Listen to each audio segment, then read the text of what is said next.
Okay, we are live, folks. Welcome to the Town of Mount Pleasant Planning Board meeting, regularly scheduled for April 4th, 2024, 7:30 p.m. First up, we have business items. Those are items that we've reviewed already in the past. Our consultant has drafted resolutions on those, and we're going to make a decision on what we do with those resolutions.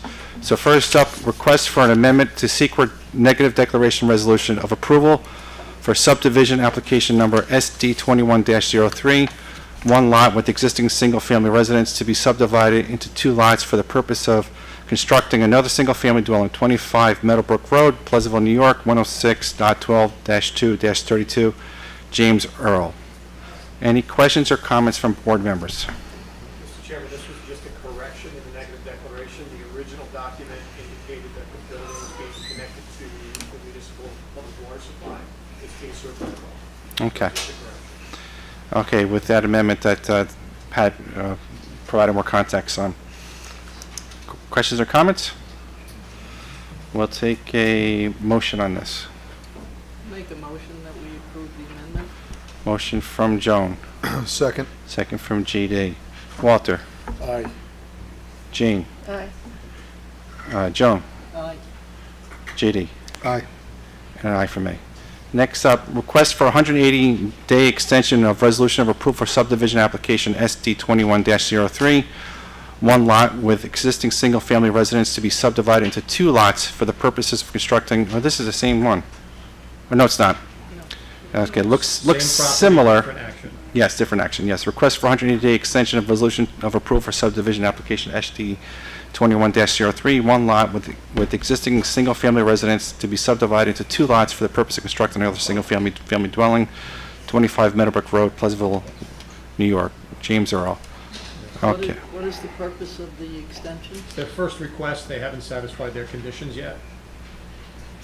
I'll make a motion we approve the 180-day extension. Motion from Joan. Second. Second from J.D. Walter. Aye. Jane. Aye. Joan. Aye. J.D. Aye. And an aye from me. Okay, so we are good to go. So next up on the agenda is item number 1, continue in public hearing. Proposed DEP Kensico Eastview Connection KEC contract number 1, Kensico East 2, Kensico Campus Site Preparation, Department of Conservation Water Supply Use, construction of new water conveyance and supporting facilities. Application site plan PSP 23-4, location Westlake Drive, section block lot number is 117.11-3-1, zone R40. Owner and applicant, New York City Department of Environmental Protection. Engineer architect, New York City DEP. Internal engineer, Sebastian Lopez, PE. Do we have the applicant here? We do. Just take the mic and just state who you are and all that for the record. I think you've been through the skill and drill before. Hey, welcome, John. Good evening.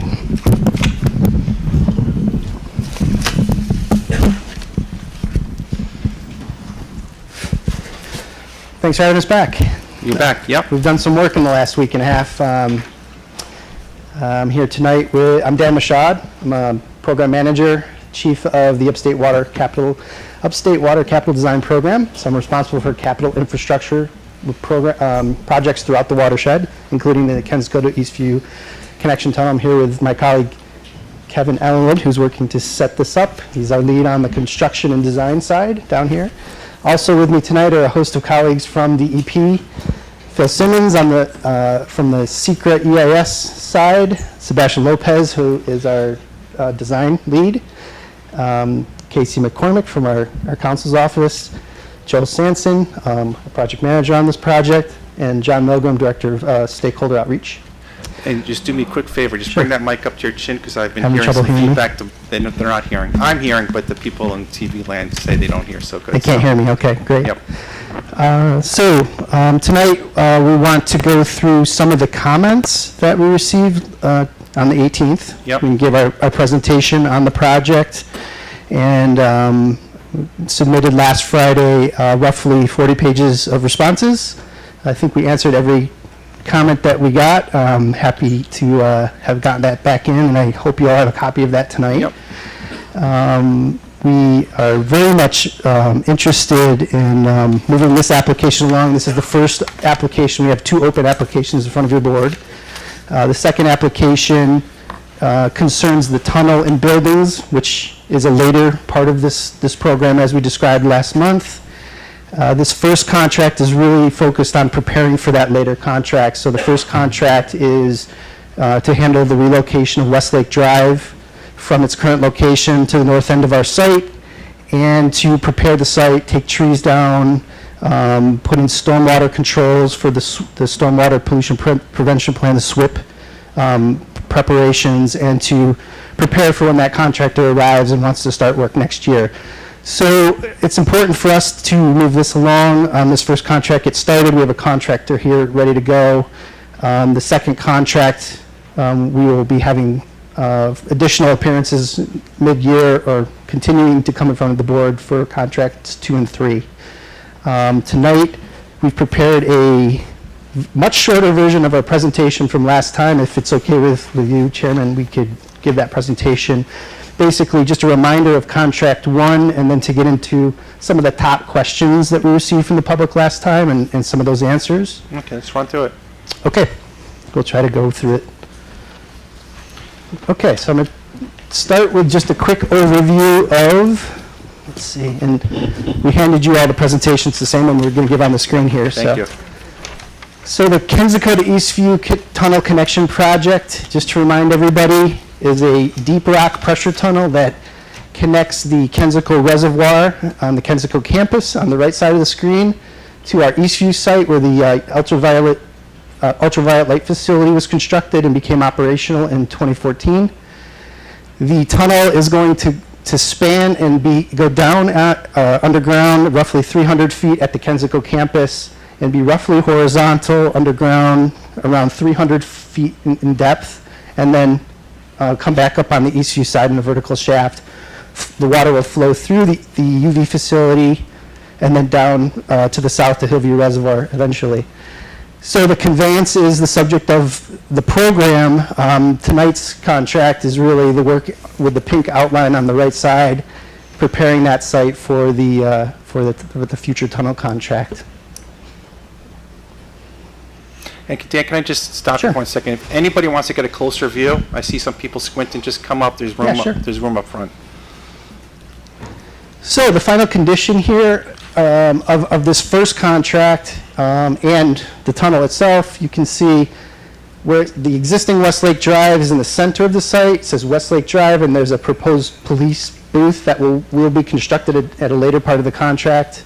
Can you... Yes, we have a mouse on the screen. Good. So the first contract that we're talking about tonight only moves the road essentially to the creation of the new Westlake Drive on the north end. So new Westlake Drive will be constructed by this contractor. The public parking lot for the school will be constructed. You can see it down in the corner, 30 spots for the school.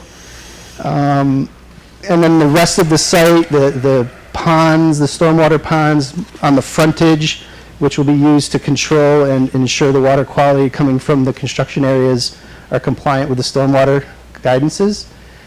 There are some other features on this final condition slide that we will be constructing as part of the overall program, but that are not subject to this first contract. You can see the proposed KEC screen chamber.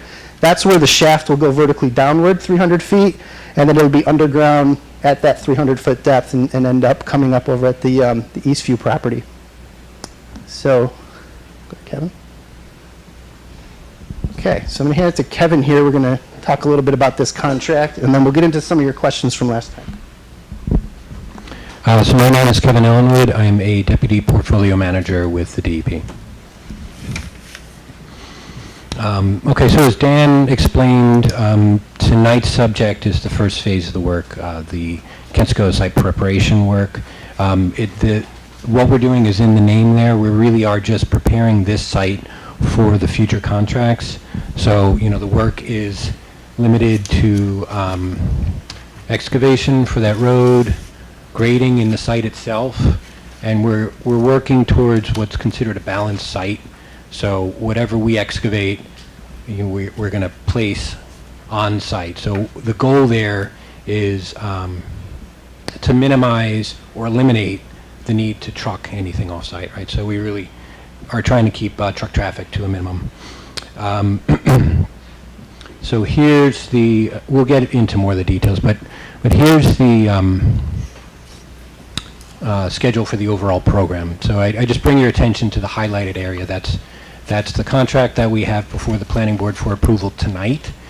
We had anticipated starting this contract at the beginning of the year. We have started some of the work through a special permit with the town to clear some trees. And that's because we want to eliminate disturbance of roosting bats. So there's a period of the year, April to November, April to the end of October, where we can't clear trees. So we've started that work, but I mean that's essentially it. We can't start any further work until we get town approval. And then so this contract will go on for 2.5 to 3 years. Okay, so with this first contract, as we've talked about, we're creating a staging area for that contract, but then also for the future contract, we'll be constructing our construction trailers, clearing and grubbing, that's, grading of the ground. There is tree removal. Tree removal is required for the entire program.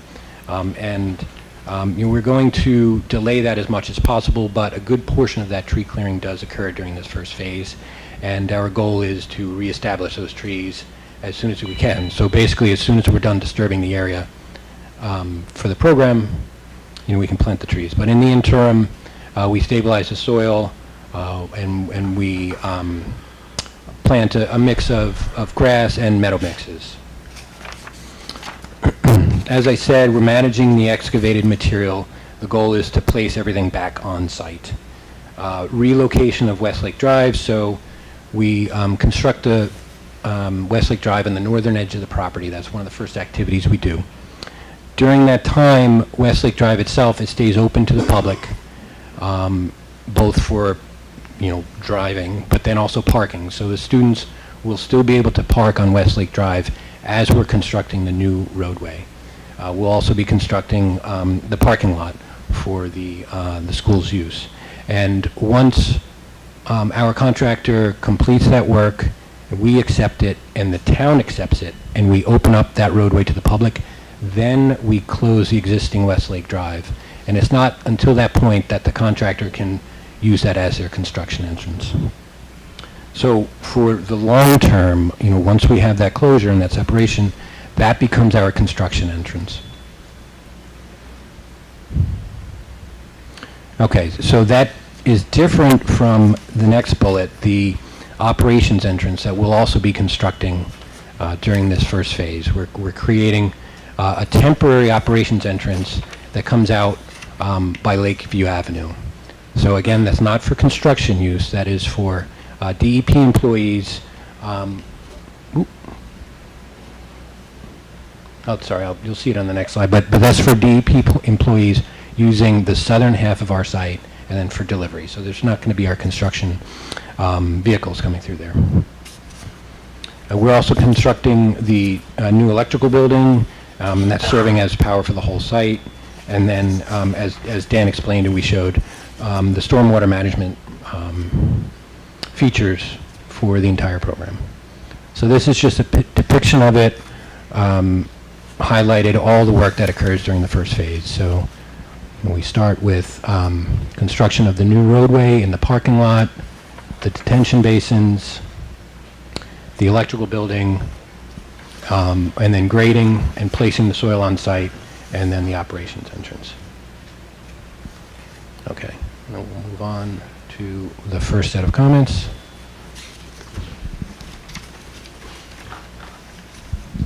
Good evening. My name is Phil Simmons. I work with DEP's Bureau of Environmental Planning and Analysis, and I want to talk about some of our high-level comments, some of the more important comments that we got at our last session here. So the first comment basically said that we didn't provide enough public notice for our environmental review process. And then at the bottom of the slide, you can see the 6 or 7 items where we did provide public notice for each of the key deliverables for the environmental review process for our EIS. And I will highlight that we did have 2 public hearings, one for the draft scope of work and one for the draft environmental impact statement. Next slide. In addition to what was required, so we did meet all of our secret requirements as far as public notice is concerned, we did have a number of other public outreach items. So there were press releases, and you can read the list here, and there were also news stories. And if you look in the middle of the slide, on the 29th of September in 2021, we did hold a public information session. It was a virtual public information session. So we feel that we went above and beyond our required notices to the public.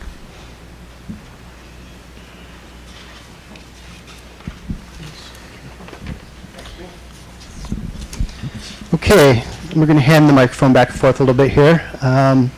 So we received a comment on the 18th, essentially who's paying for the work in the contract? Will the work increase water prices for Mount Pleasant or taxes? And we did explain, and we did respond officially in the document we provided back to the board that New York City water rates will cover the cost of this work. The project will not result in any new or increased taxes for Mount Pleasant residents. And our New York City Water Board is responsible for determining the rates, charges, fees of water, and wastewater for users sufficient to cover the cost of these operating systems. So this is a project that's funded by the rate users of New York City, the customers in New York. Mount Pleasant residents that purchase water from the city are also customers. So you two are paying water rates. Next slide.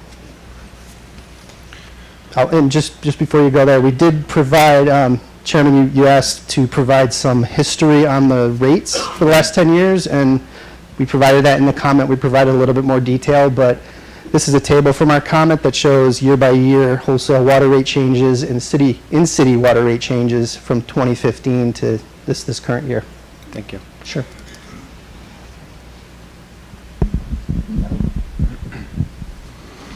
Okay, so I'm going to cover a couple of comments having to do with construction hours and blasting construction hours.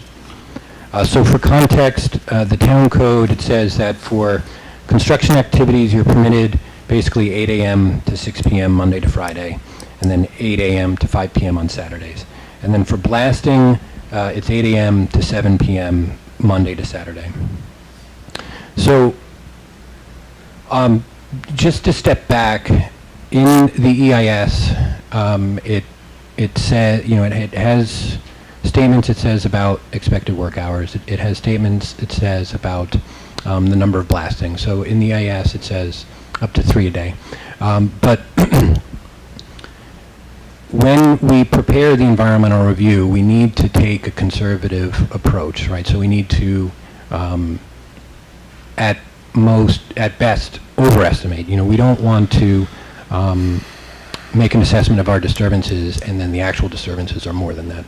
So we don't expect to blast 3 times a day for this first contract. It would be at most once a day, and that's if we are going to be blasting.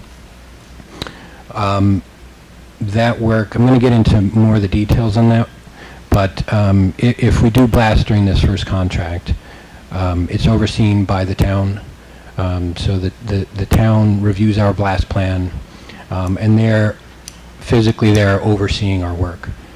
So for the blasting hours, we intend to, we must comply with the timing requirements, so nothing before 8 a.m. And again, we expect no more than one per day. For the construction hours, the contractor's standard shift is 7 a.m. to 3:30 p.m. So we will ask the building department to begin an hour early to start at 7 a.m. before the 8 a.m. town code. And it's not an immediate full construction at 7 a.m. We ramp up to full swing, after 7 a.m.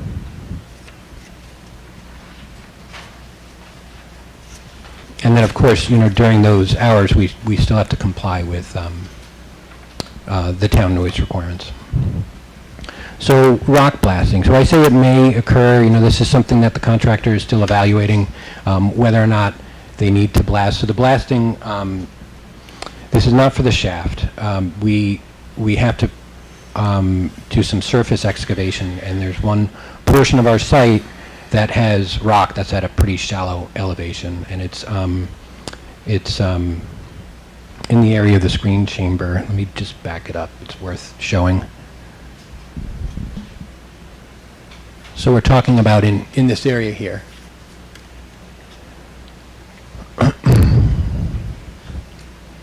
So the contractor is working on their schedule now, but I wouldn't expect them to be able to begin blasting if they need to until sometime next year. Again, I don't at this time know how long it would take, but I would say on the order of a few months at most.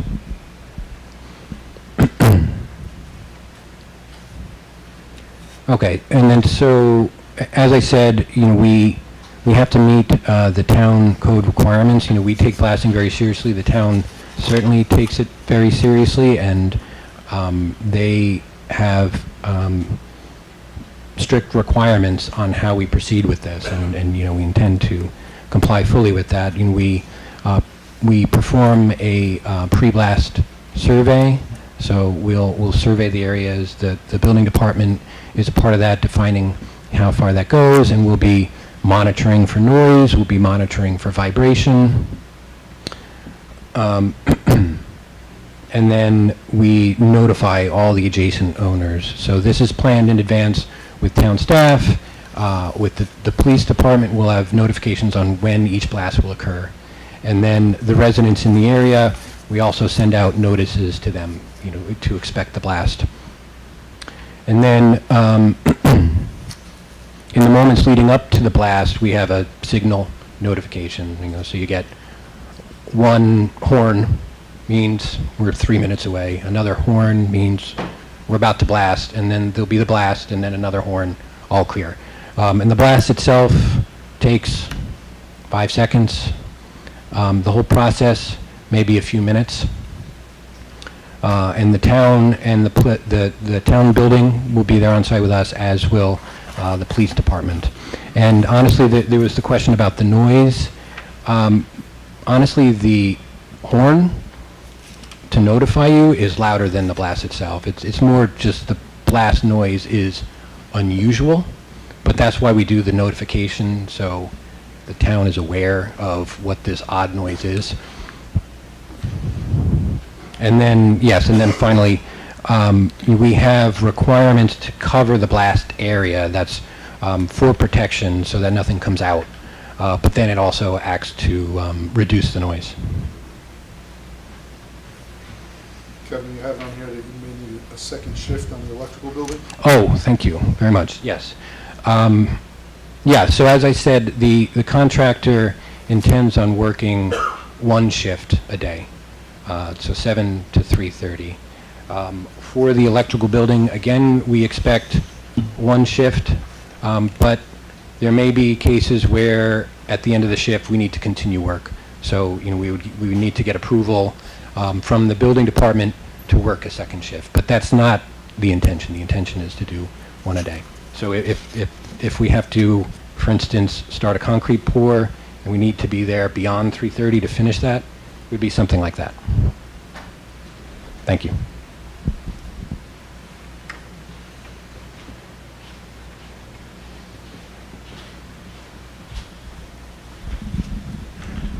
All right, another one of our, the comments received had to do with the relocated Westlake Drive and the intersection with Columbus, and whether or not we would have a signal at that intersection.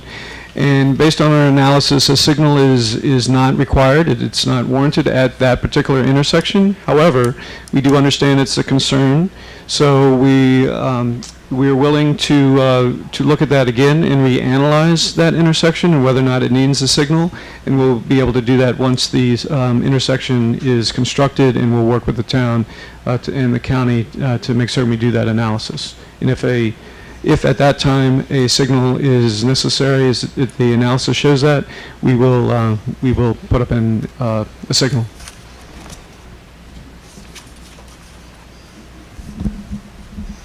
Got it? Okay, comment on the new parking lot at the entrance of New Westlake Drive, what it would be used for. It was described earlier by Kevin that it's going to be for the school. It's 30 spots. Right now, the students park on existing Westlake Drive along both sides of the road, and then they walk down Columbus to school. This lot is closer. It's going to be dedicated to the school's use solely, whether they use signage or a permit system for the students to have a right to park there. There'll be a little sidewalk spur to connect to Columbus, and it's right there. We did meet with the school. Director John Milgram here spent all day there yesterday, I think it was, classroom to classroom, and 5th graders, 10th graders, and talking about the tunnel project and educating the students. We got great reviews from the students. The superintendent did provide to us an email concurring with their taking on that parking lot. So we're going to give the school an easement, and they're going to maintain it thereafter. And they're thrilled to have it. It's an improvement for them, is what the superintendent said. So we do have an email for the chair to submit just for that. And then we did get another comment on that parking lot on why we didn't consider using porous concrete or porous pavement as a finished surface rather than asphalt. We do have a robust sustainability program in our design process, and we do have to consider all environmentally beneficial surfaces and alternatives to the historically used pavement option. In order to use porous pavement, the soil underneath the pavement needs to absorb the rainwater. So if the soils on site are too clayey or too silty, then the water will just pond up. It will not infiltrate through the pavement. And unfortunately, in this location, the soils we tested for that, and the soils will not accept porous pavement as an alternative. So we were forced to just go with classic pavement. Back to you. Okay, so the next question is, how will Westlake Drive be graded at the connection near UEC? Will it include retaining walls on both sides? So you can see the top rendering there. That's if you were coming down south from the northern part of the reservoir. So the reservoir is on your left. And so you can see this is where the end of Westlake Drive, the relocated Westlake Drive, will meet up with the existing Westlake Drive. So that's the roadway in the middle. The roadway to the left, that's existing Westlake Drive. So our upper effluent chamber, that would be down the hill on the left. So you can see it's a slight turn as you're coming from the relocated Westlake Drive onto existing Westlake Drive, and then we have guide rails along the roadway, along the reservoir there. Okay, and actually, I think that covers the second comment as well. Oh, and it says, sorry, will it include retaining walls on both sides? So there are not retaining walls down at that connection, but we are proposing retaining walls along Westlake Drive itself. You can see the Con Ed Tower. In order to meet that elevation, there would be a retaining wall there, but not where it meets up with existing Westlake Drive.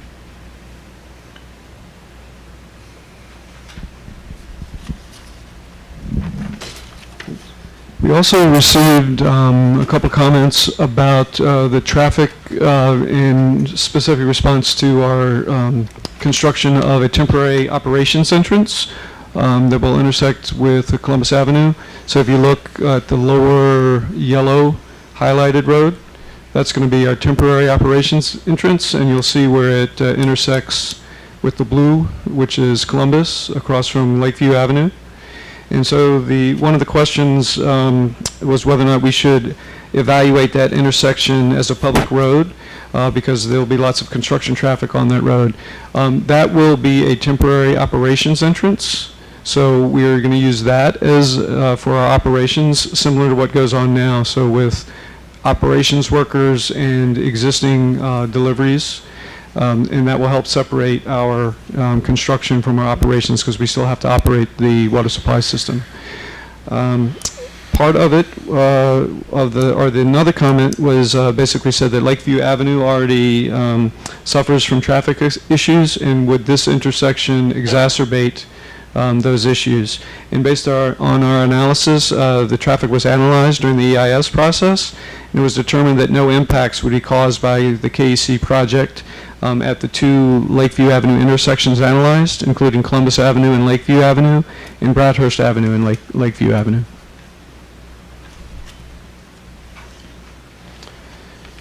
And then our next comment had to do with noise. And so basically, what will the noise be like, and the noise levels, etc. And noise levels caused by construction activities, they'll vary depending upon the phase of construction, the location of construction activities relative to the receptor locations. At certain receptors, there will be periods of perceptible construction noise. So yes, construction will be heard. Work will include the use of anticipated controls on certain construction-related equipment to minimize the overall construction noise to the receptors.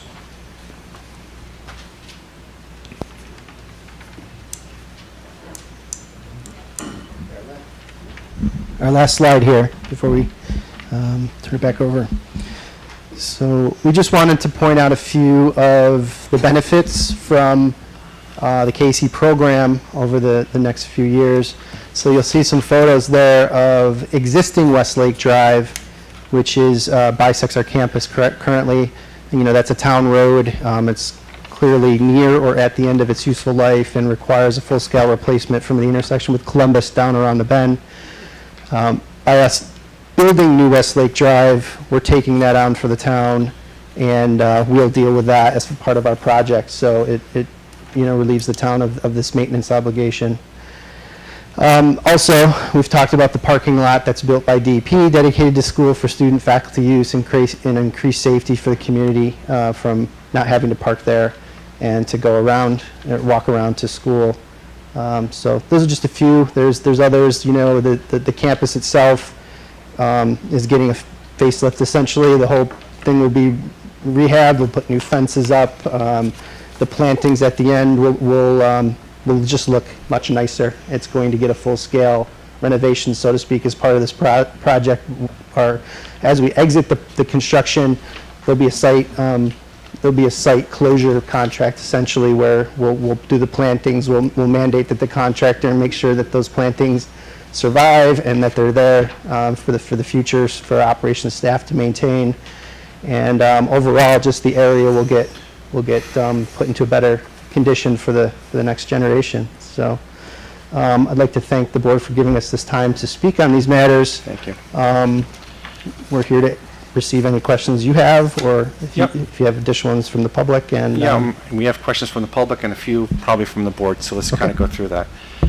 So just that email is important from the school. Yep, I can get that for you right now. So we can make sure we know that the school has to assume responsibility for maintaining in perpetuity that parking lot. You want me to read it into the record, or you want to just give you a copy? Let me take a look at this. Director about this.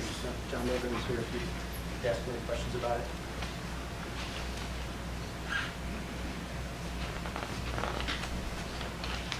Okay.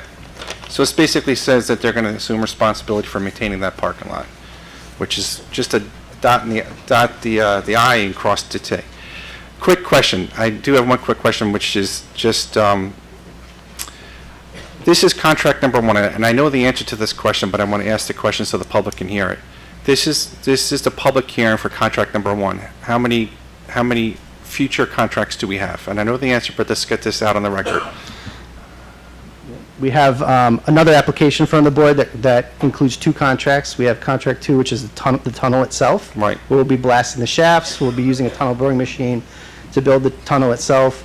And then contract 3 is for the buildings, so that will do with the screen chamber and the Eastview side, there's a chamber, and putting that all together. There actually is a 4th contract, but it's a small component of the project to deal with some shoreline work. So when you review those contracts, you're going to come back to the planning board for those different contracts. We have an open application, and we have not had public hearings on those yet, so we're going to go through your process. So for Yep. all those contracts, I just want to make sure that Yes. for all those contracts, they're going to come back to us for each one of those contracts. So this is contract number 1, and there's a Correct. total of 4? There's 2 in front of the board, right, and the 4th one is kind of included in contract. We have 1 3. tonight, right? Correct. So we have- Contract 1 is only we're talking about tonight. Right. Yep. So we have 1 tonight. So we have a total of 4. Correct. Okay, so they're going to come back to us for all the subsequent contracts. I just wanted to Correct. make sure that the public understood that. So thank you. Yes. Yep. All right, any other questions or comments from board members? Yes, I have one on the traffic light that won't be at Westlake Drive. Yep. Right now, you say, after it's all said and done, you'll revisit it to see if you need a traffic light. What needs to happen there? Does somebody have to get killed? How many accidents do we have to have before you think a traffic light would be a good idea? Well, unfortunately, I mean, based on the analysis, and we need to, follow, standards, the analysis does not show that a traffic light is needed at that particular intersection. It may not be needed as per a code, but it may be needed for safety.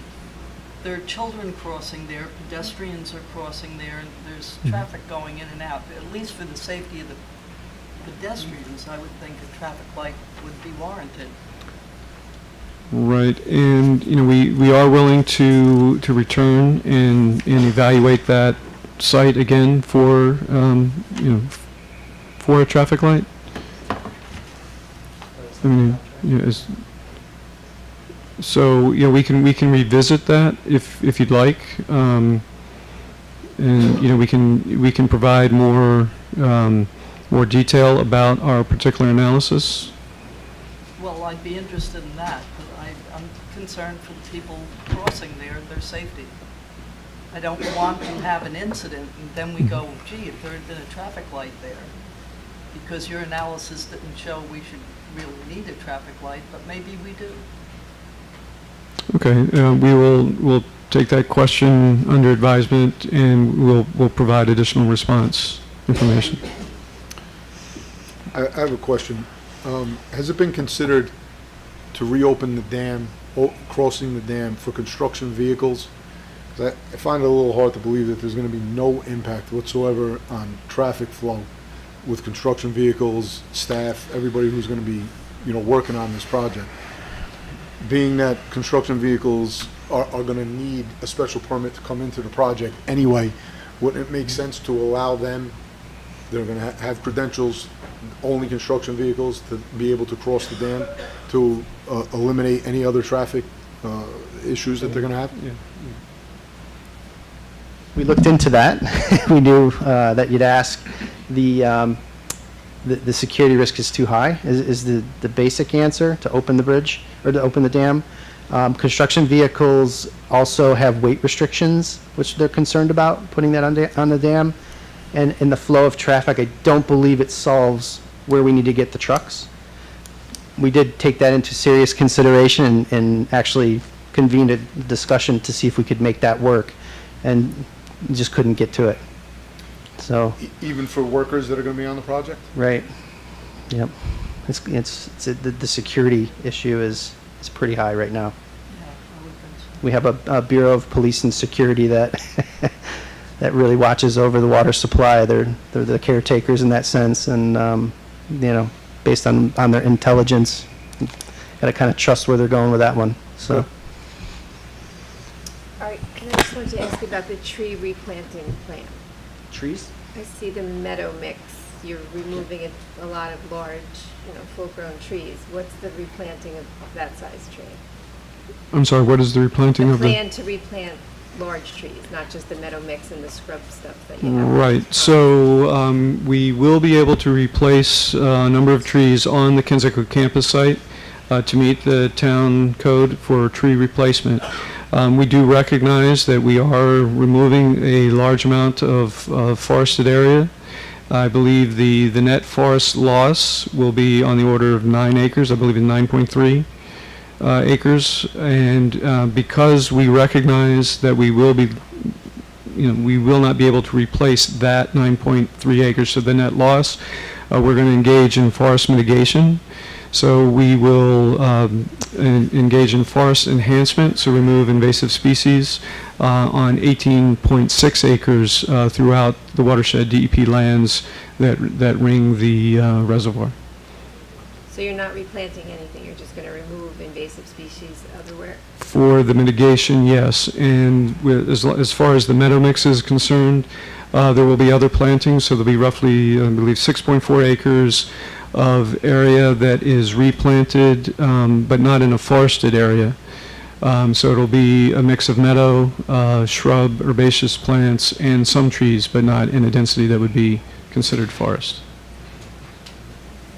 So in this replanting, let's kind of dig into that. Let's double click into that for a second. So we're replanting, but is that at the end of contract number 1, or is that at the end of all of the contracts? Or is it The entire combination of amount will be over time, over all of the contracts, but there will be replanting that occurs during contract 1. And if you see along Columbus, the multicolored areas of Yep. plantings, those roughly correspond to the stormwater detention ponds that will be planted. So those areas will be planted during the first contract. So this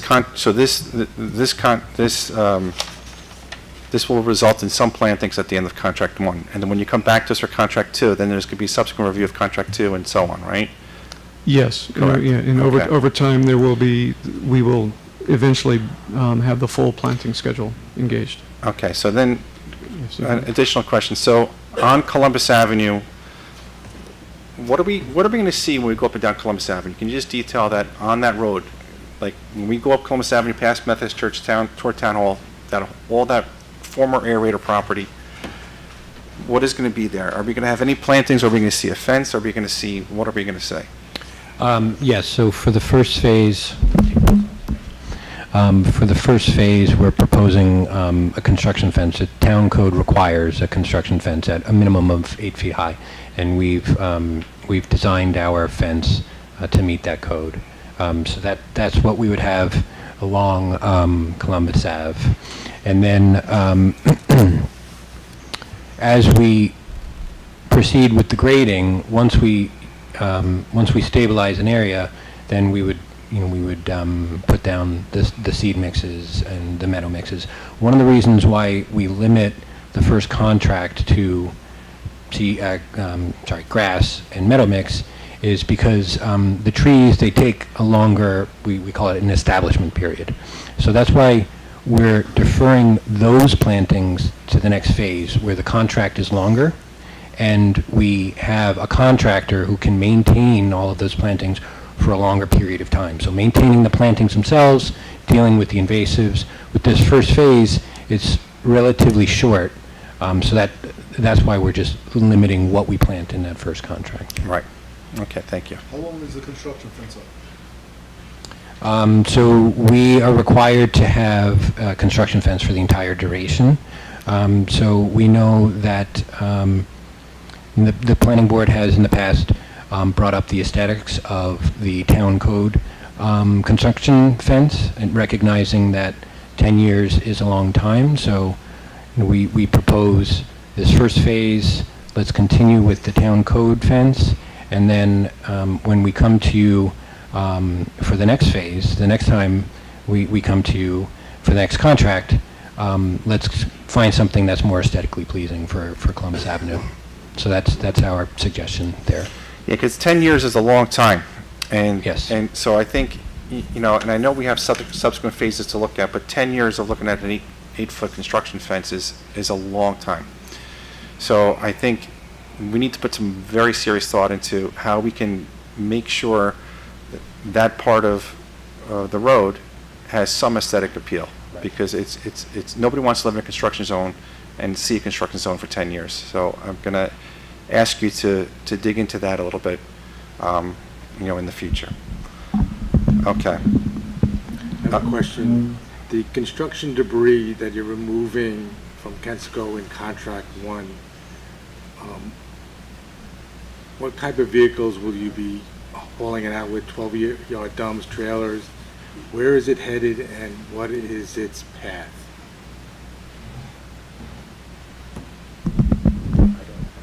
I don't have a specific answer for you on that, so I'd have to take that back and get back to you.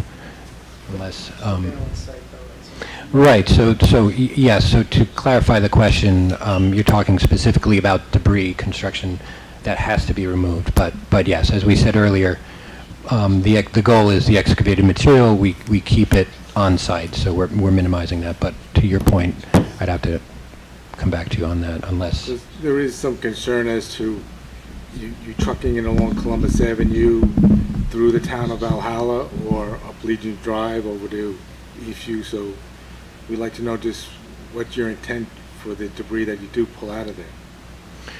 Right, yeah, so I'll have to clarify that for you, but there are prescribed routes that we can take.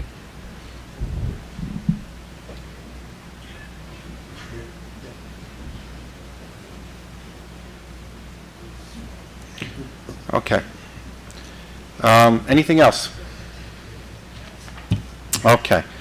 So tonight is a public hearing. So what does that mean? It's what my predecessor referred to as capital P, capital H. It's a formal process.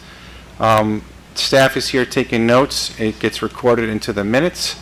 You do address the board. You do not address the applicant. Everything comes to us, and then we work with the board to get you your answers. So that's the process. Pat, do we need to waive we've already done that. We're making sure we do it the right way. Okay. So with that being said, the way we're going to do it, what we did last time, we're going to ask people to raise their hands, and we'll give you a number. When you have a number, you can speak. If you don't have a number, you can't speak. If you're one of these people who don't know if you want to raise your hand now or later, raise it now because you need a number to speak. I'm not going to allow people to speak later on because we want to make sure we have good order. I'm going to ask people to try to keep it. I'm not going to time it, but I'm going to ask people just to be thoughtful of the people behind you to make sure that we get everybody in tonight who needs to speak or wants to speak. With that being said, let's have a raising of the hands. Okay, I see a number of hands. I see number 1. I see number 2. Number 3. I'm going to go across. Number 4. Number 5. I just forget you guys. Number 6. Number 7. Anybody else? 7, 8, 9, 10. I think I gave you a number already, didn't I? Yeah. Yeah. Anybody else? Anybody did not get a number? It's like an auction house. Number 11. Sold. I have nothing to sell though.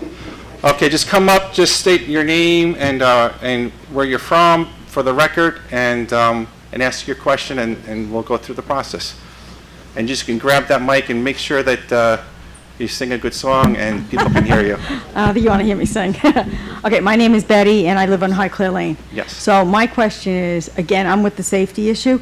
So right now, High Clear Lane comes out in Columbus. Where is the new Westlake coming out of? Is it like right now, there's like a separate entrance on the other side? Is it going to be a little further? Or is it going to be, it's going to meet? So that's one question I have. Let me show you this. This is what they've provided. If that answers your question, Yeah, I don't like that, but yeah, that's what's proposed. right, so it's right, Opposite High Clear. yeah. So Yeah. Okay.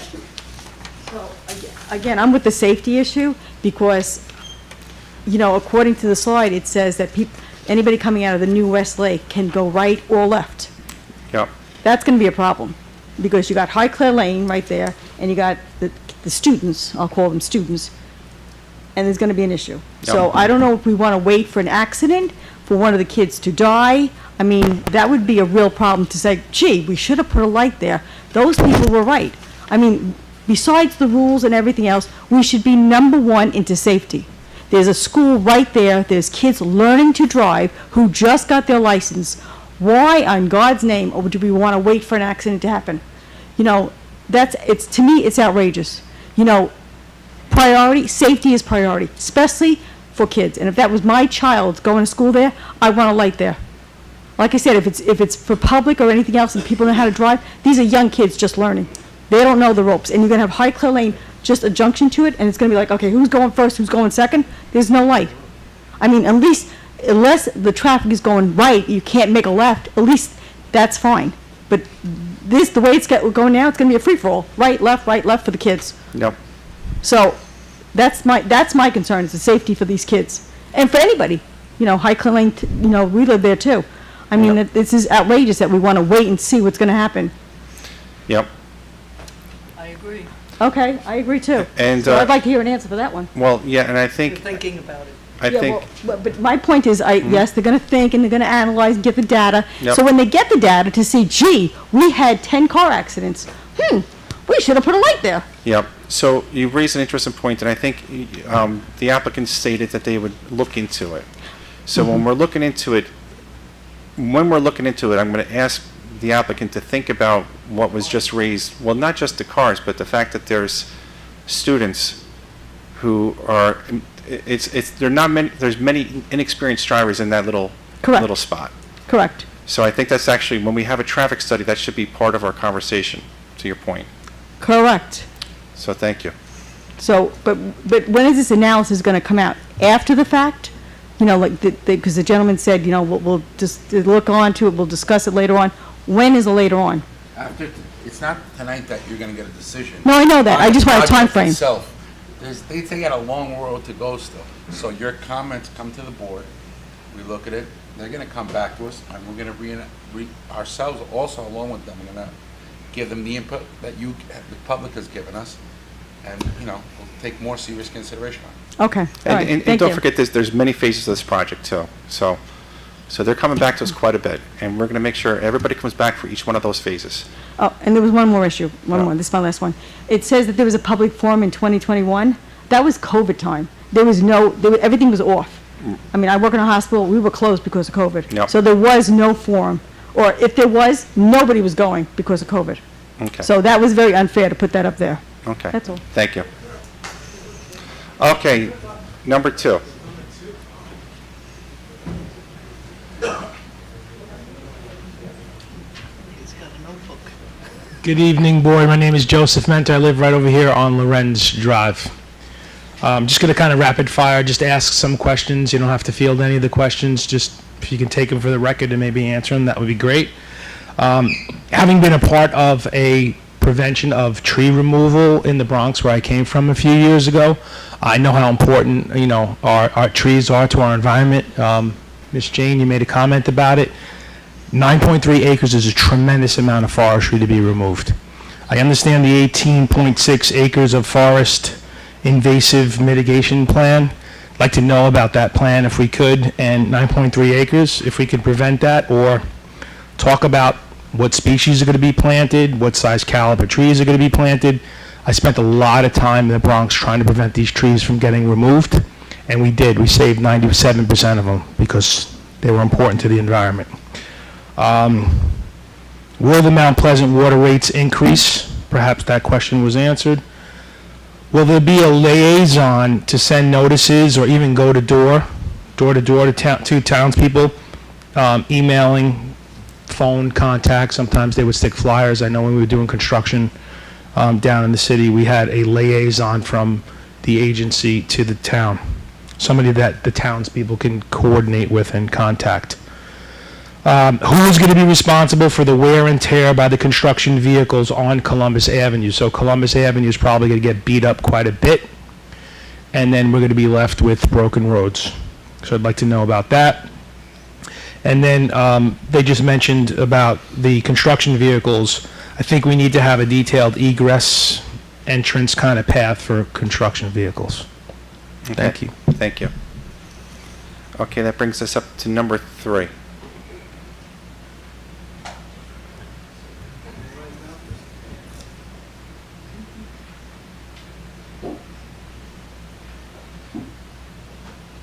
Yeah, good evening. Thank you for having me come up here. My name's Tony Ciancio. I live on Lakeview Avenue. The first thing I heard him say, the guy with the beard, that with the truck traffic, or they were talking Lakeview Avenue, and it was a safe route, Lakeview Avenue, up to Bradhurst. How do they consider that a safe means of going back and forth up to the reservoir, up to the Shaft 18 here? When you got to go down Lakeview Avenue, very narrow street, you got to cross the Parkway, railroad tracks, you got to come up Bradhurst to that corner, no light there or anything. It's a blind spot, so that's very safe. It's not safe, maybe safe for the truck, because he's not going to get too damaged. And my second question was, when they were talking construction vehicles, how many construction vehicles are they talking a day? Just, on the construction. And second, when they open up that temporary road for people coming into the project, how many more cars do they want to put on the road there, or what they propose for people, coming to the site? Third is Ms. Letterman, I'm sorry, when she brought up about the traffic light, they had no issues of putting the traffic. If people, well, let me just back up just a second here. When they say this is going to be a 10-year project, I don't know, maybe some of us think that I don't believe it's going to be a 10-year project the way DP works. I think you're believing in the tooth fairy with these guys, because they still haven't finished when they start their project on the traffic lights in front of the firehouse, Lakeview Avenue, North White Plains. Those issues have still, it's been over 5 years, probably longer, since the process has started. That project is still not over. I went to, because I'm in the fire department, I went to the town, and not to the town like Carl, but to traffic and safety. Wanted to see if we can change some stuff around. They says, oh no, we don't have control of the light yet because we didn't take it over. And I said, oh, okay, so, but the DEP is still working on this project. I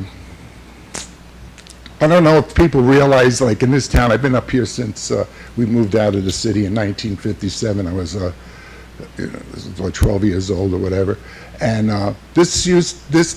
they're coming up here, and I know we really can't stop them from doing all this stuff, but this was a really, really nice, beautiful suburb town of Westchester County. Quiet, everybody knew everybody. But over the years, with the development, right now, we are no longer a suburb of Westchester County. We're a suburb of New York City. Because New York City can come in here, and we're going to do this, and we're going to do that, and they go through the formality of, through the town, the process, but the project, everything still gets done. We're not going to stop this project, and no way are we going to do that. This is going to go through, whether we like it or not. And like with this thing with the traffic light, I don't understand. You brought up some really good points with Highclere Lane and the school. Why do we got to wait? You just tell them, listen, this is what we want there. They closed the top of the dam. We went from a funnel, nice. Now they got it down to where the traffic goes. They have done nothing to improve anything that goes on in this town, and they constantly do what they got to do. So I would demand that they put this traffic light in. You don't have to wait for a traffic study. You don't have to wait for somebody to get hurt or an accident.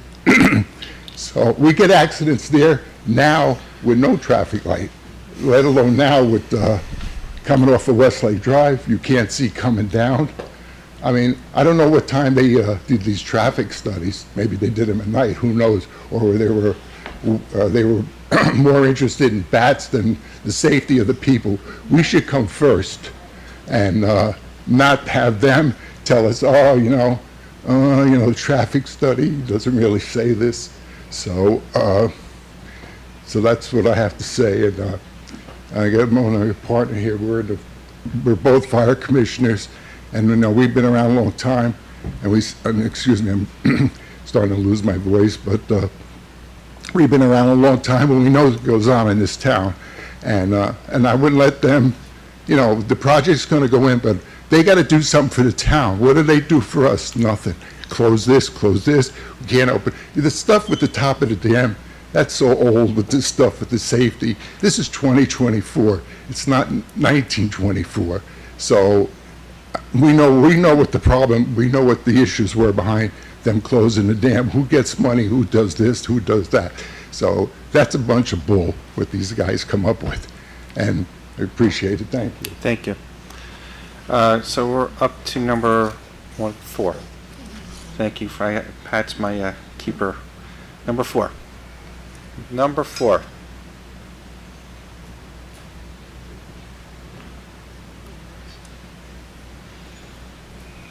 Good evening. State your name and where you're from for the record.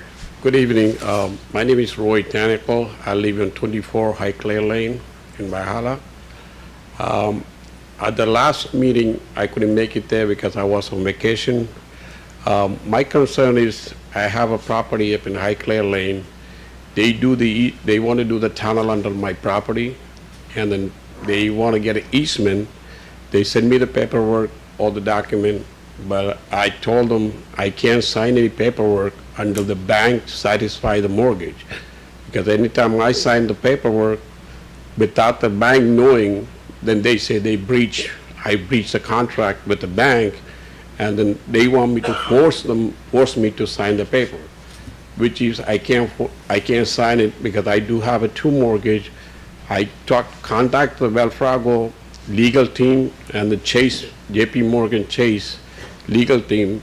They say that they cannot run through the line without giving my authorization.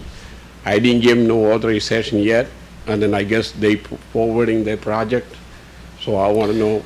I've been living here from 2005. I know they have. And you've conveyed this back to the DEP?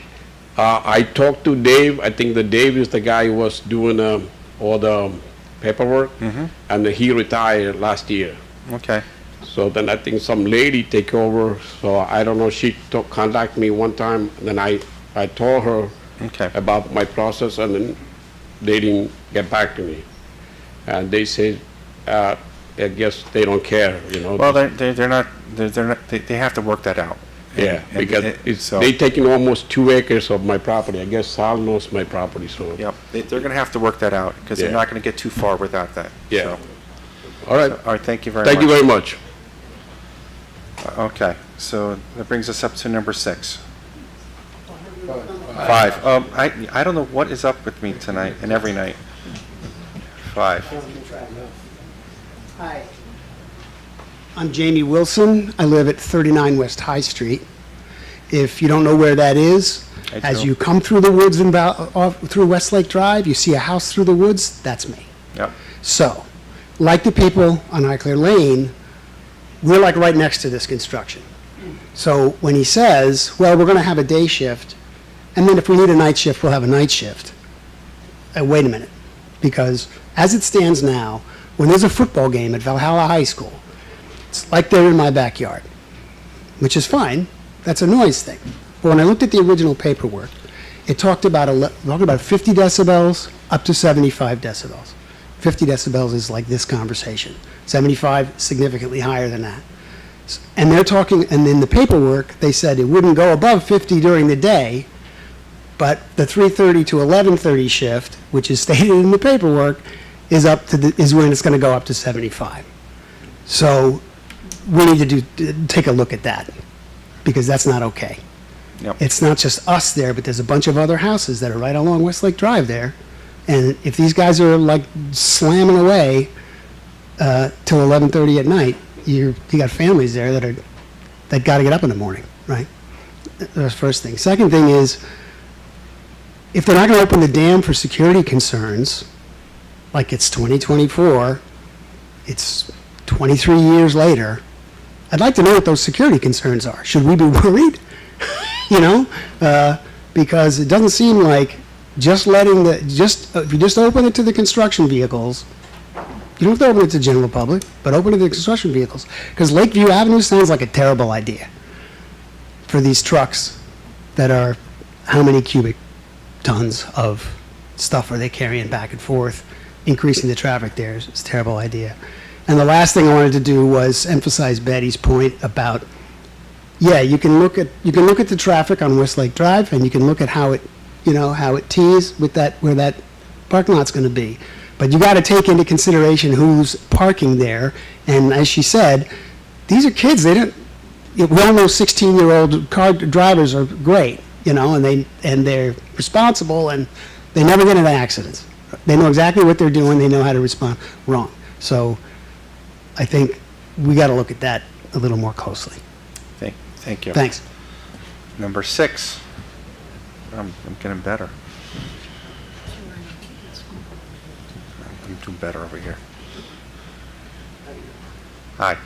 Thomas McCarthy, also a neighbor of the last man just talked, but also Fire Commissioner of Valhalla Fire Department. I only have a couple of things. I have other ones for Part 2. You only want Part 1, right? Yep. The temporary road at Lakeview Avenue, is the tractor trailers going to be going in and out of there like they do now to go to the chlorine plant? Because now they have a nice turn, they get out off Columbus Avenue very easily. If they're going to do that on the temporary road, I don't know if they'll have enough room there. Something to take into consideration. Yep. The other one is where the new Westlake Drive is going to come out. I haven't really seen the plan is saying exactly where it's going to come out. I would suggest, or my suggestion, is to have it directly across from Highclere Lane and put a light in. This is what they were displaying before. So this is the new Westlake Drive. This is Highclere this is Lane. right across the street. It's diagonally across here. Okay, thank you. Yep. That clarifies that. Then it would be ideal for us, for a light for both, for getting out Highclere Lane and off Westlake Drive. Yep. The work hours. Has the work hours been considered, especially during the school year, with kids walking up and down the street and school buses? Because we have other construction areas that really interfered a lot with school buses. I also drive one of the school buses. Yep. So that's another indication. With all the work that's going, in the area where I live, behind Valhalla High School, like I said, we listen to football games, listen to all that. We have a big problem with animals eating all our bushes and everything. Yeah. And this is just going to displace more of them. I don't know if there's any litigation about trying to move them to other locations. And the next one is the road they're building. They can put fire hydrants in? Are they going to put fire hydrants in? Are you putting fire hydrants in? No water line up there. Well, there are new buildings going along the road, and we fought with them a long time with the fire district to get the hydrants on the DEP property on the existing Westlake Drive. All right. It'd be something we want, like, to really consider, and I can go back and come back with a letter if you wish, to have it in letter form, that we'd like to have some water supplies near these new buildings. That would be helpful. Okay? Thank you. Thank you. Okay, number 7. Number 7. Number 7, Somebody want to pretend to be 7? and going once, going twice, going 3 times. Okay, number 7 has left the room maybe. Number 8. Number 8. Going once, going twice, going 3 times. Okay, number 9.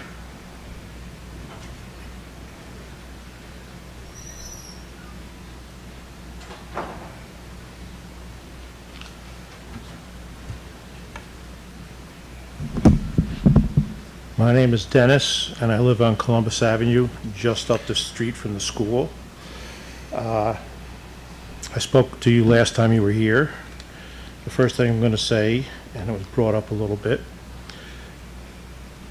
the DEP dumps on our town all the time.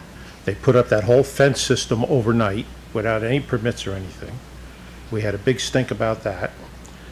They closed the dam, which has forced all the traffic to go in our town. All right. We had meetings with John Nuna, was the representative to the county, and he had a workshop here and one in North White Plains. So far, all I've seen is a light in front of the firehouse down there and the one at the end of Nanahagan Road in 23 years. So I don't believe what they say they're going to do, they're going to do. I'm just curious about this. We own Westlake Drive as a town, right, where it comes out now? Correct. Why are we changing it? We're not changing, the DEP's changing it. All right, why are they changing a town road? It doesn't make sense. I believe, and the other gentleman was here last time, bring these trucks across the dam. We had trucks coming across the dam for 80 years with no problem at all. They can come down where the ambulance corps is and go into their property that way, eliminating all the problems on our roads. My second thing on that would be bring them up North Kensico. All right, that's an older road, it's concrete, it'll take a lot more wear and tear than the roads we have, and it keeps the traffic away from everything. All right, that was that. Now, nobody said anything about the Baker property, how that's going to increase the traffic as this goes along.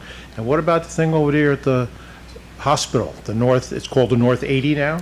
Yep. How's that going to affect our traffic? All right, there's big things there that nobody's speaking about. They do a traffic study. What about a people study? The kids come out of the school right now, they're walking down that road every day, and most of them go across Lakeview, and the kids are getting in the cars and they can't get out there because the buses are coming down. I brought this up before. I don't know when they're looking at a traffic study. You go there in the morning, you see the cars backed up.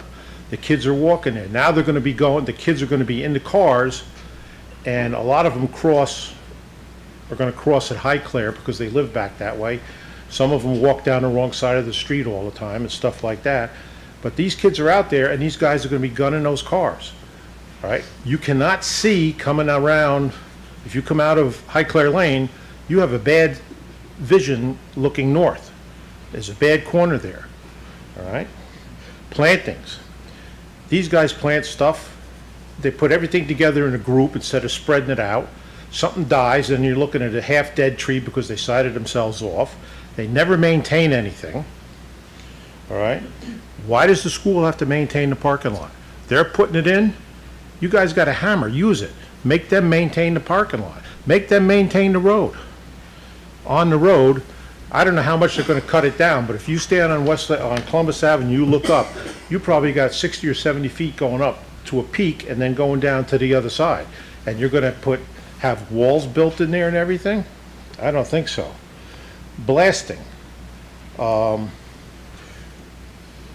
They said that the blasting window was 8 to 7, but the construction window was 8 to 6. Why are we blasting longer than we're working? All right? I don't think that's right, and those people that live there, they're going to feel it. They're not good on doing that. All right. They have 2 existing tunnels now. They said one of them they only use in emergency. How big are these tunnels? 10 feet across, 12 feet across? 27 feet. The ones that they have or the one they're building is 27? Was it 27 feet in total, The right? one's 27 finished. The new one is? The new one is. What are the old ones? The Catskill Aqueduct's around 18 feet, and the Delaware Aqueduct's, I think 19. Right, Circular which ditch. is the one that's closed? The Catskill Aqueduct. Okay, They're so, different. They're different too. The Delaware's a pressurized deep rock tunnel. Catskill Aqueduct is akin to a buried river. It's a Oh, high gravity at grade. Okay, thank you. they're putting a 27-foot tunnel in there. I don't know, I'm not a physicist to figure out this or an engineer, but that's a lot bigger than those 2 put together, I'm willing to bet. And they're going to be adding more chlorine. What's the town recommendation on chlorine? Where's our plan for evacuating the people? Never had one. Where is it? Yep. Okay.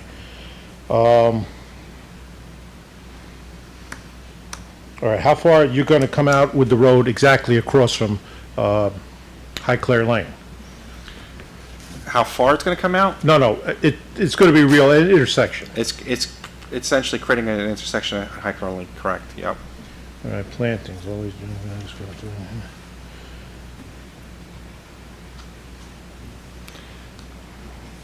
And how far off the school property line is this parking lot going to be and the road? We can get measurements on that. Do we have off the top of our head the measurements? We have a set of plans, but it's Can- close can- to the property line. It's in the lower corner of the property, and Yeah. that's why it's an easement. That's something you can get.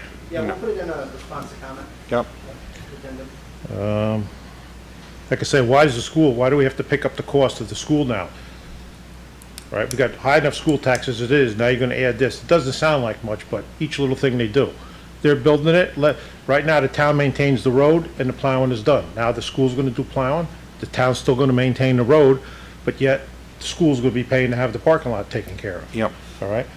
And how long is that guaranteed? In other words, if that thing breaks down in 15 years, who's fixing it? The school. Yeah, that's not right. Yep. They're building it, let them maintain it. Yep. All right? And then when they're digging this tunnel, there's gonna be a tremendous amount of rock coming out of there, whatever they're digging through. Is that the stuff they're gonna be spreading on the property, or is that gonna be trucked away? Because you can spread rock wherever you want it, what are you gonna do? There's nothing there then. It's rock. All right? Like I say, I cannot get away from the fact that they're not gonna put a traffic light there. Like I say, you got Baker coming, you got the North 80, which used to be the North 60, so that thing is growing. And it's just gonna be more traffic in our town screwing us up. Yep. The other gentleman mentioned going from Lakeview to Bradhurst. That's a bad corner. I don't care what you're driving, it's a bad corner. Yep. All right? This end over here is gonna be almost as bad, right? They should be forced to come in, like I say, through their property over there. And that should be their main entrance. That way we don't have to worry about terrorists and everything. You want to do something to the dam, they're worried about the dam, just drive over the bridge up in Armonk. You can do whatever you want up there. Yep. You know. And this is another thing. If you ever watch the news at night and you see what happens when they put a bomb in a bus in Beirut, the bus burns up and there's a burn in the road because the explosion goes up. If you contain the explosion, like if they could get into the dam, that's a different story. That dam goes back very far. Yep. All right? That thing isn't falling over, I don't think. And if it does, you know, then it's one of the things the federal government has to take care of, have to rebuild the dam. We'll be about number 900 on the list. Okay. All right, thank you. Okay.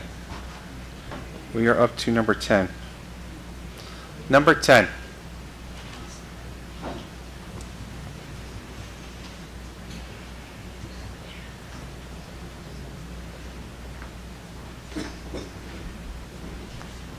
Jim Russell from Hawthorne.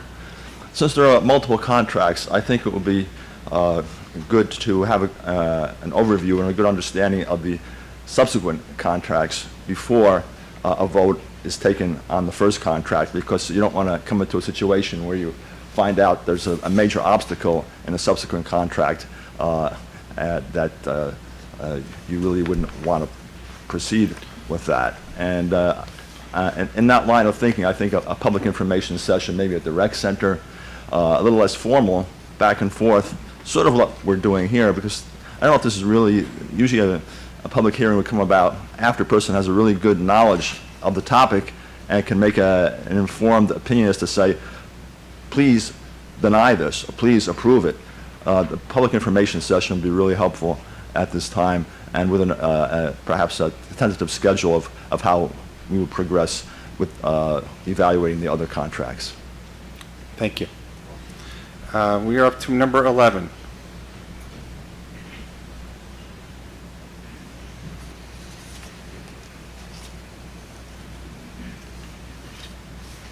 Welcome. I'm John Clarko, 35 West Linwood Street. Yeah, I noticed that the contract is, the first contract is between now and March of '27. I'd like to know a little more specifically about the contract. Is it already bid, or is like an open bid contract, or? So the applicant is nodding his head, it's already bid. You're the contractor, it was publicly bid, it was. Okay, so is there a like a start date and a completion date that he has to? Started. Are we gonna know what the dates So are? let me just remind everybody one thing.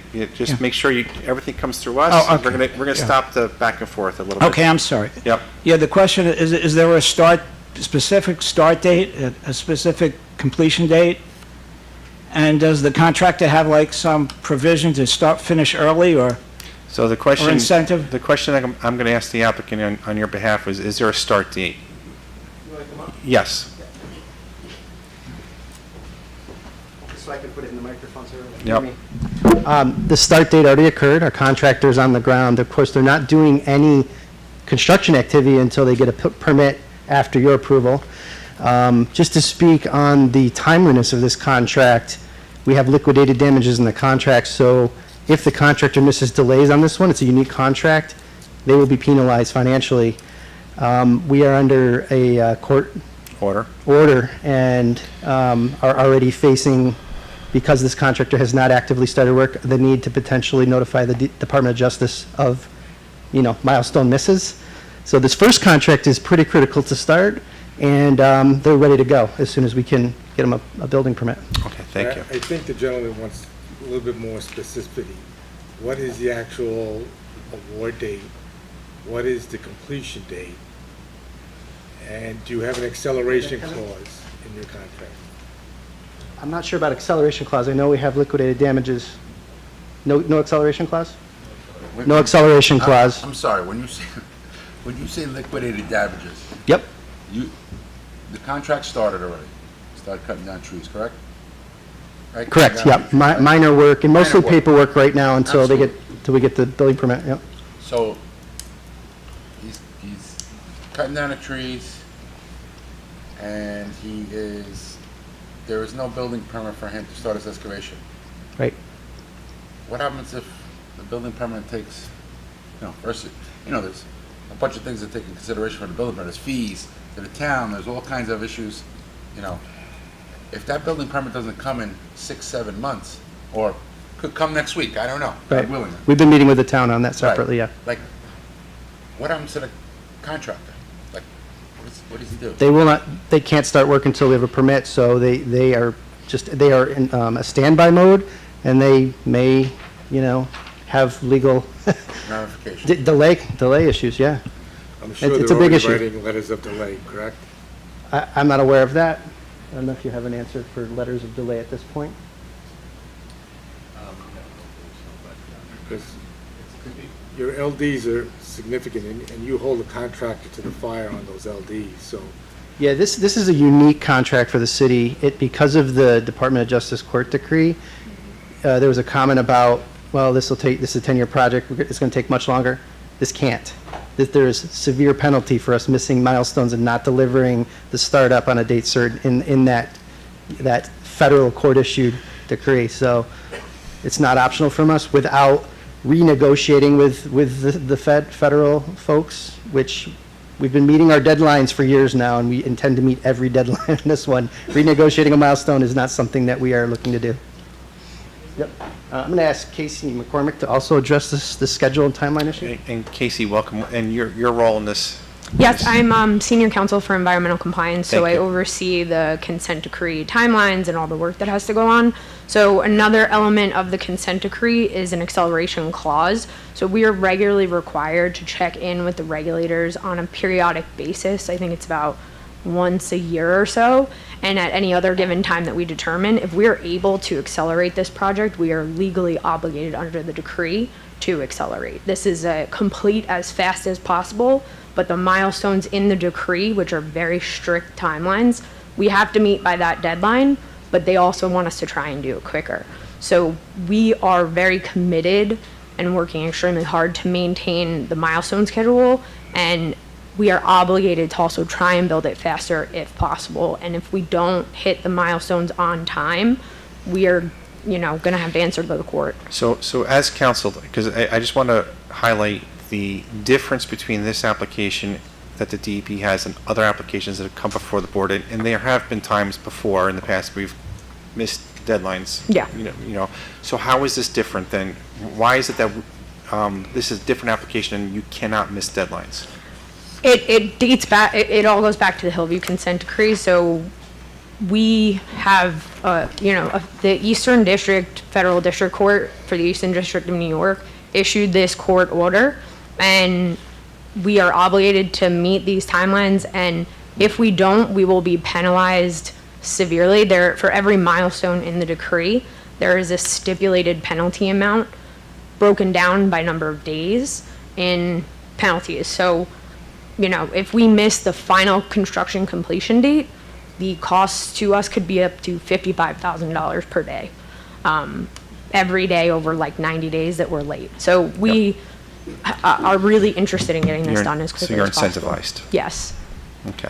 And that, just to distinguish the word acceleration, in Right.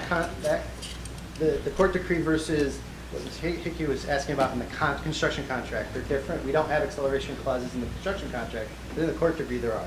Okay. Thank you. Okay, thank I you. said that right, right? Okay, so thank you. And, Okay, so anyway, yeah, Speak I still right- haven't heard an award date or a completion date, but I'd like to get that eventually. so the award, Apparently, it was awarded, but I don't know what date, but, okay, but anyway, well, no, but we're going to address that. So I the- might can you- suggest that if they try to give an incentive to the contractor to finish early, it would work better than the penalty and liability, the liquidated damages, but, Yep. but anyway, that's something else. But the other thing, I was wondering, where is this electrical building behind the school? Okay, let me just go No, back, no, let something me else. just go back a little bit, just because I think we can get an answer for you on the award date versus completion date, or we can at least get that addressed at some point. So Dan, that's your name, correct? Of course, yeah. So, the award date and the completion date, do you have it, or can you Don't get have that? it with me, but we can put it in Your writing in our response. response. The start date was recent. It was, this year with the contractor it was, and so it's, So the applicant is going to put together additional feedback from the questions that came in tonight, and that response will be included to address that specific Yep. question. we'll put it ready for you. So going back to your question, you're asking where is the electrical building behind the school? Yeah, I believe this is a third contract, or is that where it Right. is? The new electrical building. I'm going to ask I see it here, but I want to have the applicant speak to it. I have one more question. Yep. Is it possible for them to provide a rendering or a model of this whole project, which would be a lot easier? I mean, I know there's this, but I mean, Okay, so let's like a just- scale model or something? Let's just kind of organize a couple of things. So I know we have an applicant who can speak to the electrical building behind me. I'm going to ask him to speak to that first. So can you just speak to exactly where the electrical building is? I know.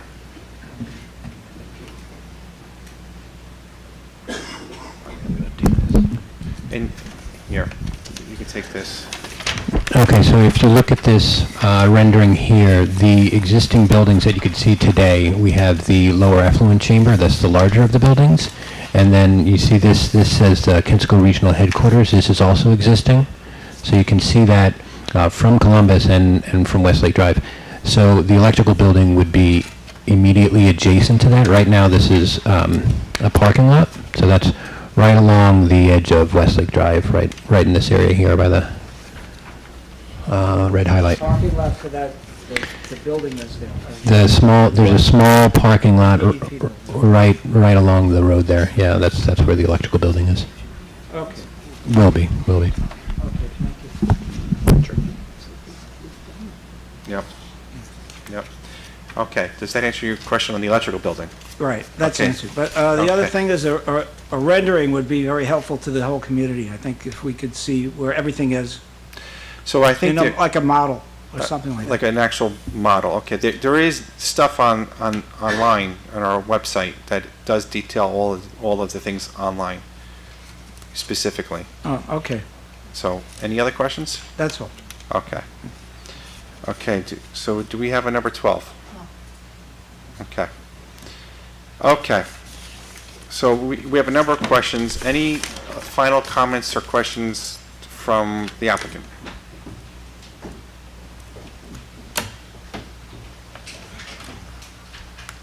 I think we're good. I mean, I can clarify a couple things if you'd like me to. If you can quickly, yep. Yep. So the schedule's definitely 10 years. We talked about how our incentive is to get it quicker than that, get done quicker than that. The deep easement, the gentleman that came up with the deep easement, I will take that on personally. I will bring it back. Alice Carey has been in touch, and we will make sure that landowner is taken care of and compensated fairly. Liaison, a public liaison, we'll have somebody that is dialed right in with all the residents, the immediate residents. There'll be email addresses, phone numbers, 24/7. There'll be somebody always to reach, and that person will be very proactive with the community. Yep. We're not adding any more chlorine. The chemical usage is the same. We have a robust RMP program that we do all the safety training, and we're in certainly in communication with the town. For the next contract, the tunnel and the buildings, a public information session for that next application. If the board desires it, we're happy to do it. And the traffic light, we are very serious about considering that as part of the second and third contract when the tunneling will go. So we're going to take that back seriously and look into that. So I can only speak for myself as one board member. I think the public information session for contract number 2 would be helpful. Yep. I think relooking at that light is vital. Yep.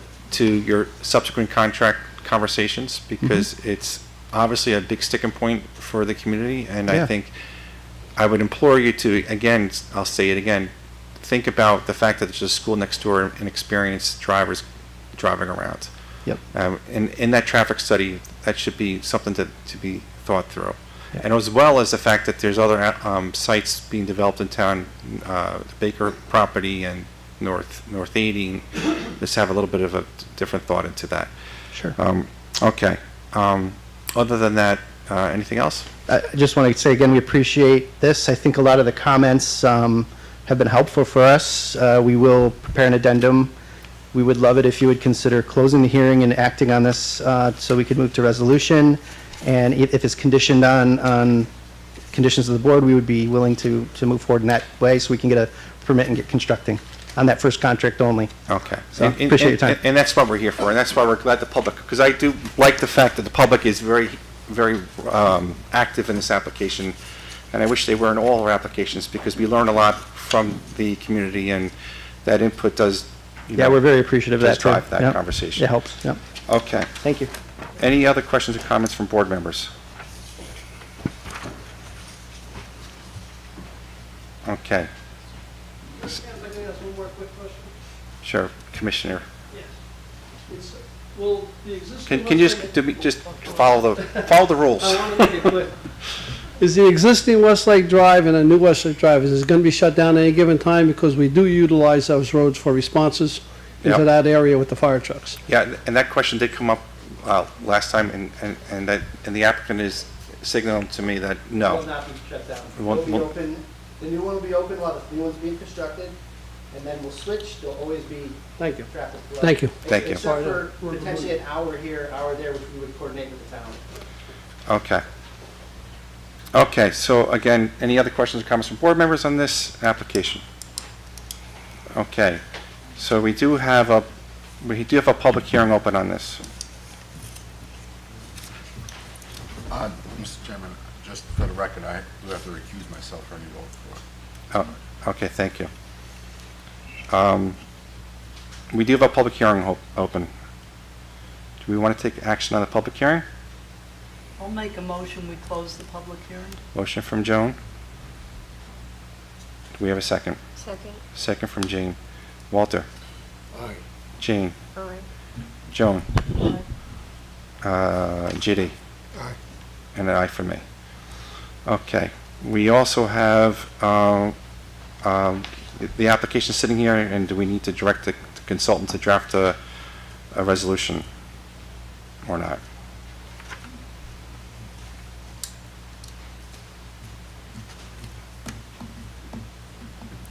Question back. Nope.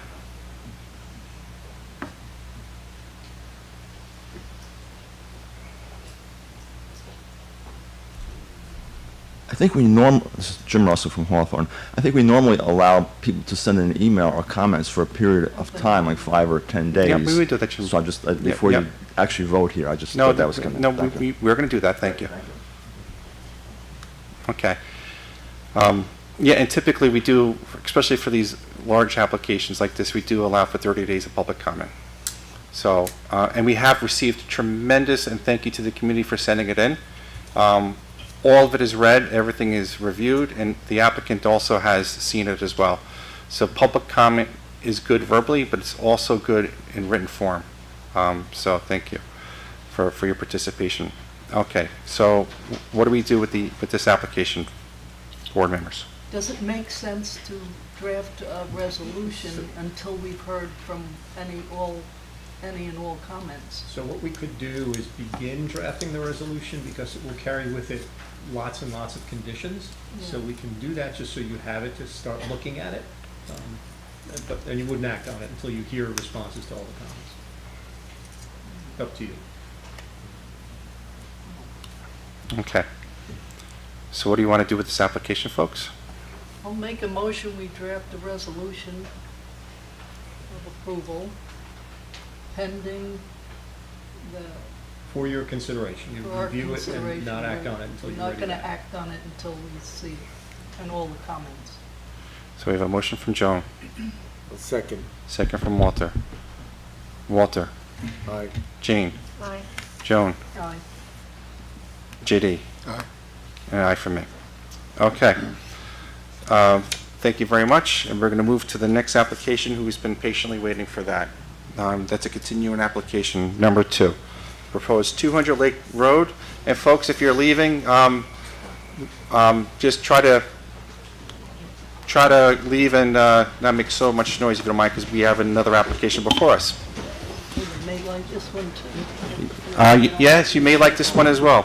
They're all good ones. They're all good. Continuing application, number 2, proposed 200 Lake Road, relocation of an existing maintenance yard and upgraded to the Stafford lot to provide visitor parking. Installation for connection path to the Brewer House, the sculpture park, lab house, with seating area, pedestrian walkways for interconnection, and modifications of the access driveway along the front of the Creative Arts Center. Application site plan, application PSP 23-2, locations 200 Lake Road, Mechanical Hills. Section block lot numbers 116.5-2-2, 3, 4, 5, and 7. Zone R40. Owner and applicant is National Trust Historic Preservation, Green Rock Corporation. Engineer and architect is FX Collaborative Architects, LLP. Welcome, folks. I'll let you give you a moment to set yourselves up. And we can actually probably, this is not a public hearing, so we could probably redirect that to us, even though the public can move up closer, but we need to see it actually, because we haven't seen it yet. Public, you're welcome to move up closer to see this stuff. They left. Well, who's ever left? I don't know why they wouldn't be interested in this one as well. Yes. You know, last year, we were last before you in May, Allie Fauser from Cuddy and Fader. I'm an associate attorney representing the applicant. So I'm going to do one quick thing. So you probably have a great singing voice. I'm terrible. No, just grab that mic. You can take it right off of there. Alrighty. Speak right into it. You know why? Because people hear us on TV, believe it or not. Oh no, who's watching right now? Much better. People can't see. Saw me next in town. Good evening, my name is Allison Fausner. Excuse me 1 second. Excuse me. Can you guys talk outside? There's other applicants here. We can't see you. Thank you. From the top. Good evening, Mr. Chairman, members of the board. My name is Allison Fausner. I'm an associate attorney with the law firm Cuddy and Fader, appearing on behalf of the applicant. Thank you for allowing us to appear before you tonight. This project is related to an approved site plan back in 2019. You approved this initial application. It related to the David Rockefeller Creative Arts Center. The center has since been opened. It hosts a variety of different arts programs towards members of the public as well as visitors from all over. Right now, we're appearing before you following our initial appearance last May for some minor revisions. TV. Is that your Netflix account now? It might be. Hold on, turn it up. We have some minor revisions to the approved site plan that primarily relate to additional landscaping, pedestrian walkways, and a future sculpture garden. Tonight, we have addressed all outstanding planning and engineering comments, so our request is to set a public hearing. But we do have our design team here if you do want a brief visual presentation or you have any comments or questions you'd like us to address. Okay, thank you. Okay, You gonna say something else? Yes. Yeah, sure. I think a brief recap to refresh you from last year in April when we presented a longer version. As a reminder, this was the David Rockefeller Creative Arts Center. It was completed in fall of 2022. This was originally including the landscape work that has been under review. That same application was left open, and today we're looking at, come on. We're looking at the Stafford Lot and landscape improvement, which is the second portion. And as a reminder, this is the current state of the site at Picantico around the building that you just saw in the aerial view. On the left-hand side is the area that we referred to as the sculpture garden in the site plan submission. To the right is the sculpture walk, the entryway into the site. And this is the area that the plan will be adapting to add accessibility for the public, including pedestrian walkways from the Stafford Lot, as well as a large amount of planting, including trees and wild native grass and plantings. This is a revision to the site plan, as I mentioned. This is the plan that we presented back in April of 2023. For multiple reasons, client, site disturbance, and change of mind, we've edited three main things from the initial application. One, we've removed a little bit of scope, which was referred to as a lath house. It's really a greenhouse. We're no longer doing that. The other is less site disturbance. Some of our pedestrian paths previously went through a rocky outcropping that we were going to demo and tear up some trees and rocks, and we found a way to integrate that and keep those on site as they are today. And then last, changes to the roadway. So we had proposed to change the actual roadway entrance to the DR Center, and we've since decided to take a different approach and not do that. So this is the plan that has been submitted that includes the comments that the team here has been reviewing, and that's really it. I can walk you through each area if that's helpful. No, it will probably need to get a little bit more granular when we go to the public hearing, but we do have some. You've seen the latest comments from Pat Cleary, right? Yes. Okay. So you've seen that. Anything else, Pat? Yeah, my comments basically confirm that they addressed all of the original comments. You also have a memorandum from the town engineer confirming that all of his comments have been addressed as well. So this is good to go to public hearing. We're locked and loaded. Okay. Okay. Okay. Let's not sell past the sale. Let's make a decision on this. Okay. We have an application that's looking to go to public hearing. I'll make a motion, we move this to public hearing. Motion from Joan. Second. Second from JD. Walter. Aye. Jane. Aye. John. Aye. Joan. Aye. And JD. Aye. And an aye from me. We'll see you when we see you. Thank you very much. Okay, thank you. Okay. And no tunnel on this, right? Tunnels will cost you a lot of traffic light at least. Okay, so what's up next is a brand-new application, not continuing as the other one was. This is proposed 9 Skyline Drive, installation of 2 standalone commercial generators, 150 kilowatt and 200 kilowatt, to be run by sub-base diesel fuel tank. Application site plan number SP24 something. Location 9 Skyline Drive, Hawthorne. Section block number is 116.8-1-12.3. Zone OB6. Owner NWEP Building 9 Condo Association. Applicant is Timothy Donovan. Welcome. Thank you. My name is Tim Donovan. I'm with Peak Power Systems. We're providing insight and generators for this particular job. I'm trying to help coordinate some of the trades. This is work that was unexpected. It began being considered after an emergency that occurred in November, a power emergency right outside the building in the ground. The town's on top of it, and as is Con Ed. So it's unexpected work, and I'm here to answer any questions you may have. I do have questions about the sound as well as the spill.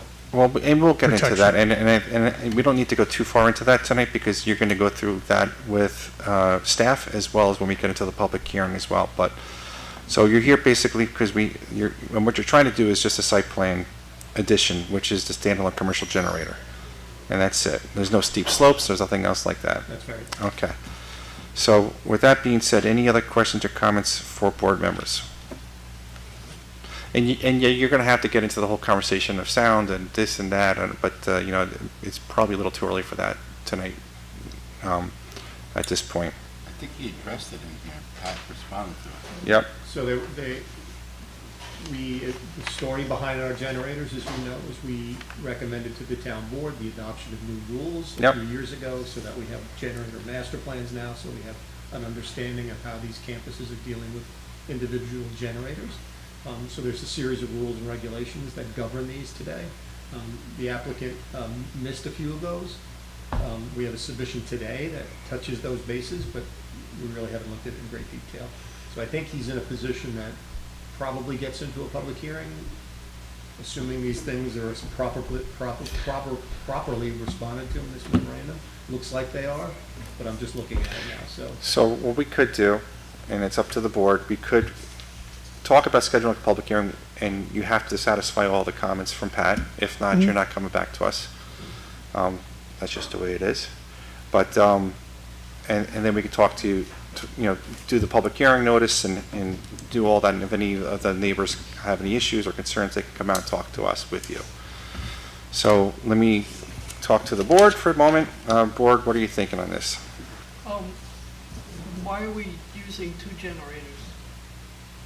They're two different, they're separate services.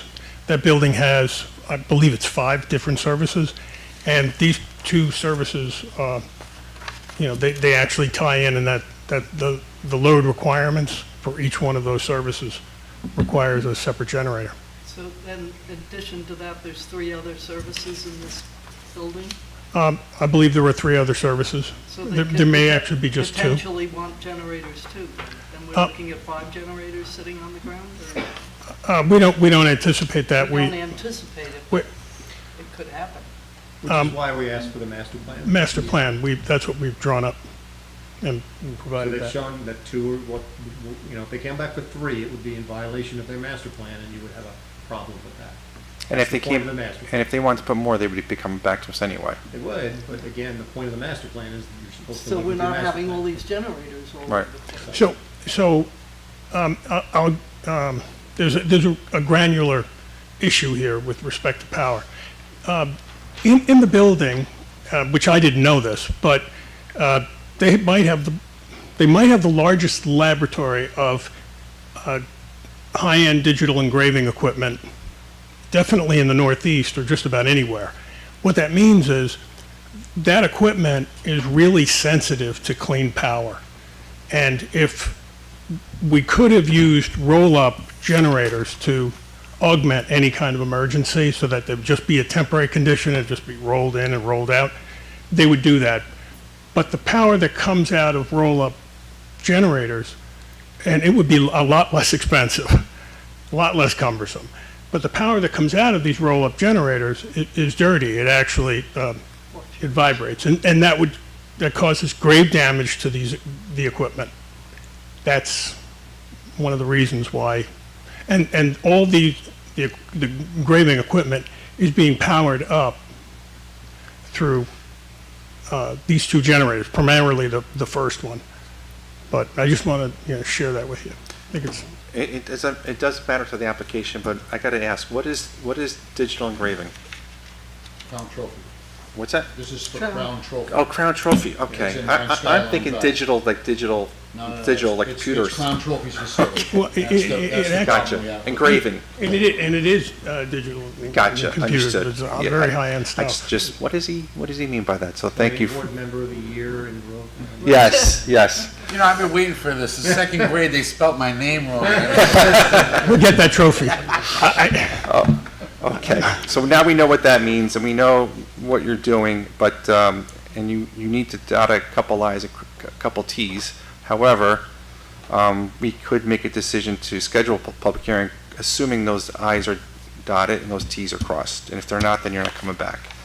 But that's not up for me to decide, that's up for the board to weigh in on. I make a motion to draft, go to public hearing, Subject to- contingent upon all Pat and Dave's questions are answered. So motion from John, Second. second from Joan. Walter. Aye. Jane. Aye. John. Aye. Joan. Aye. JD. Aye. Jim. Aye. We're good to go. Thank you. And now you help me understand what digital engraving means. Thank you very much.